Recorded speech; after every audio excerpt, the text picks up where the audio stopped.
Hello, my name's Robert Pembroke. It's a hot day here in Brisbane, eh? Another one. I thought I'd talk to you today about the admissibility of evidence in terms of actionable offences, within the courts. And I'd recount anecdotally by my experience in relation to the admissibility of electronic format data, The history of it's really interesting. When I was living in Canberra, I attended the Canberra College of Advanced Education for a short time before I went to work at the Indonesian Embassy in the Parliamentary Triangle. The embassy, of course, I believe sits just in front of the back of the Governor General's house.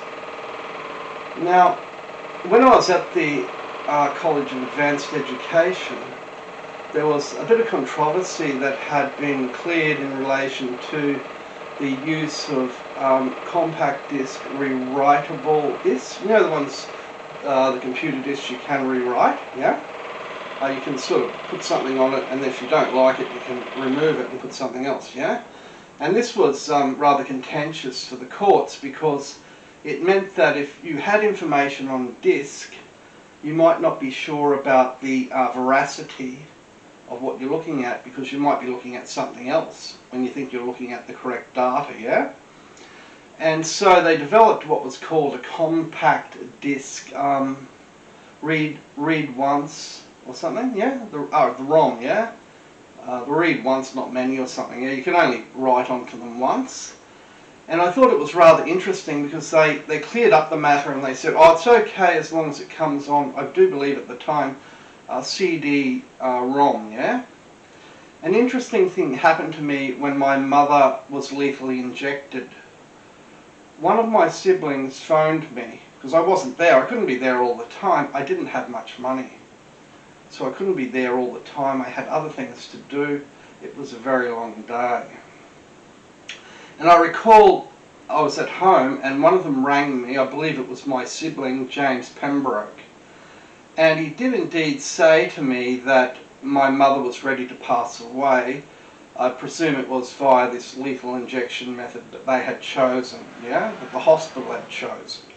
They'd chosen the poison vis-a-vis the drug.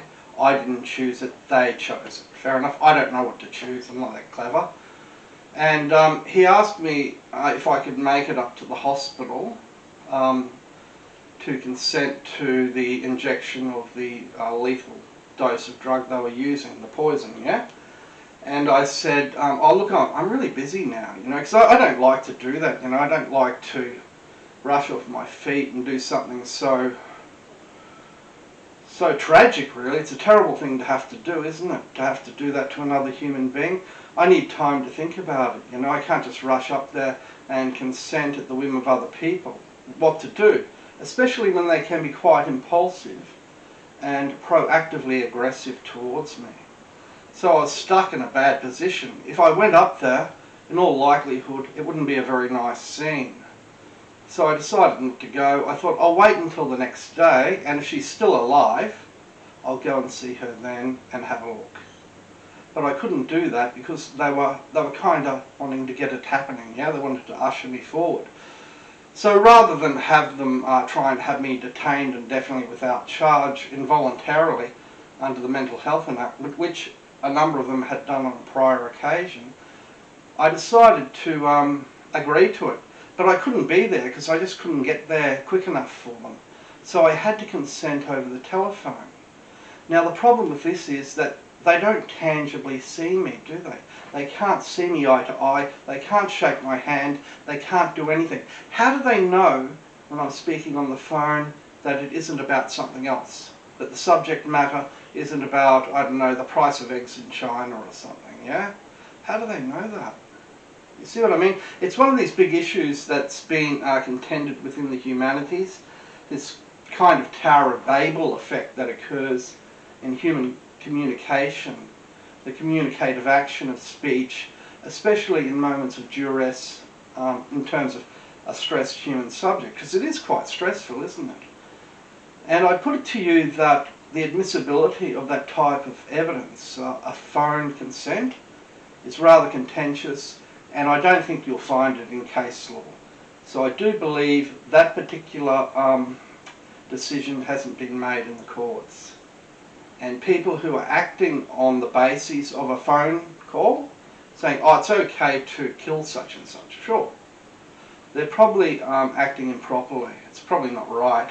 But I'm saying that I'm not the courts. And only the courts can make that decision. Not me. It's not up to me. It's a matter for the Supreme Court. It has nothing to do with me. Okay? And that was a big issue to me.